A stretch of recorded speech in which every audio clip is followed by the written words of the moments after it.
What's good, YouTube? It's your boy, Blue Blood Sports TV, back at y'all with another one.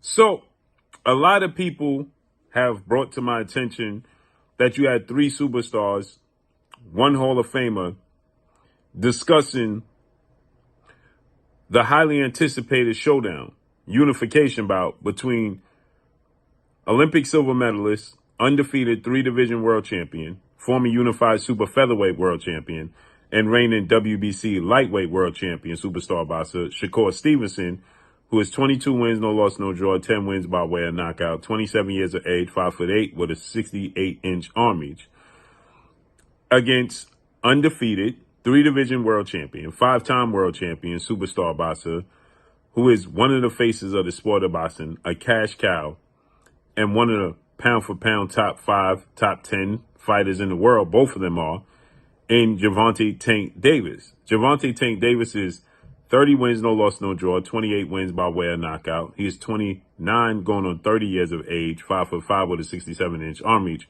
both for southpaws. So with that said, you had Hall of Fame, undefeated, retired, iconic, former pound-for-pound superstar boxer, Olympic gold medalist, Andre S.O.G. Ward.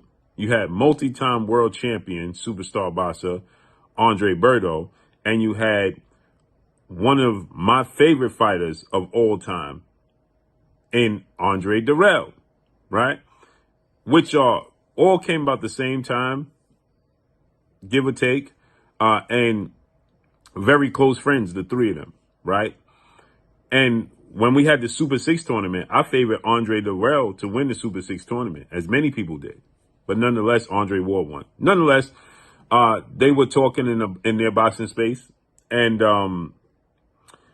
they had a few things to say regarding this fight. And many people hit me up, and they immediately, because Gervonta Tank Davis has such an overwhelming rabid fan base, that they take everything that everybody says as either hate against him if you criticize him, or they take it as overjoy, that he's just going to knock everybody out, right? And so they were saying the obvious, no disrespect to what they were saying, but the obvious is, and when I say that, is that Gervonta Tank Davis is dangerous, and he's a great talent, and he's a dog, and he puts a lot of mental and physical pressure on you, pretty much.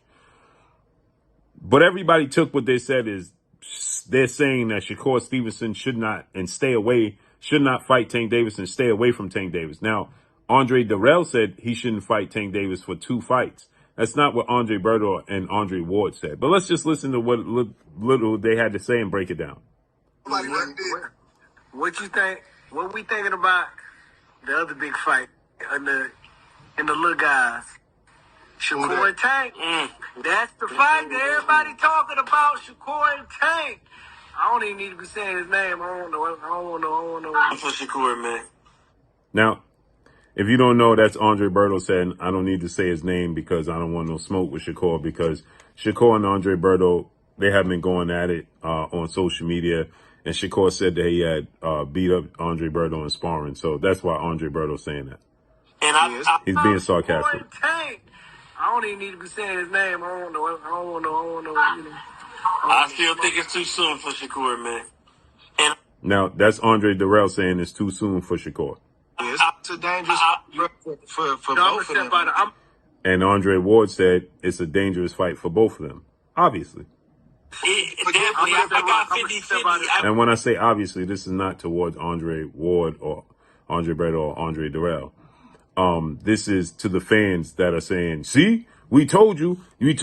Well, nobody said Tank Davis wasn't great. Nobody said he's not a great talent. What we're saying is we want to see the fight. When is he going to make the fight? Because he's in a position of power, not if he's good or not. 50-50, but I still, no, I would. Now, Andre Dirrell said it's a 50-50 fight, but he gives Tank Davis 10% edge, which is 60-40. Give Tank a 10% edge on him, man, 60-40. Listen, I'm going to step out of this conversation. Because of the power? Yeah, because of the power, you know what I'm saying? So I want to see how he deal with it. Andre Ward said because of the power. He said, yeah, because of the power, I want to see how he deal with it. He has to be there. So, like, we all know Shakur can move, all right? So he can stay away from danger. But when he got to be in the mix and Tank gonna bring it to him, right? You know, I'm gonna see how he got to deal with that power. When he get touched, not once but 2 or 3 times, bro, throughout the fight, bro, I want to see how he gonna react to it. That's what makes this so interesting, is because Shakur Stevenson is so elusive, has such a high ring IQ, has cat-like reflexes, and the best defense in all of boxing. And Tank Davis has the eraser, but Tank Davis also has a high ring IQ and exceptional boxer himself. That's what makes this so interesting. Can Shakur stay away from Tank Davis's power, or will Tank Davis cut the ring off and land that explosive power and close the show like he typically does? That's why everybody wants to see it. I don't think The rubber's going to meet the road. Great offense or great defense? I don't think he stands up to it, man. I think he takes the first few blows, but if he get caught clean too much, man, I see Tank. I see Tank ending it. But he's good enough to box Tank for 12 rounds. I just don't think he'd be able to put it off. He said, so Andre Didell believes that he ain't going to be able to take Tank's power, which I don't believe he could either. And he thinks Tank going to close the show. If Tank hurts him, he will close the show. That's what he's great at. My boy say end it. God damn. I don't think you listen. If it go 12, I can see Shakur winning. You know what I'm saying? And if it goes 12 rounds, I'm favoring Shakur Stevenson unless he's just drastically inactive and just moving around the ring to avoid Tank's power. But I mean, like I said, listen, I know I ain't supposed to speak on it because I don't want no smoke. But That's Andre Berto again being sarcastic. And Andre Ward is saying, just speak on it, you're a grown man. You want, man? Yeah, man, I don't want Shakur want to beat me up every chance he gets. But I listen, man. Like I said, I respect the kid's game. I think he's a amazing boxer, and like I say, man, he had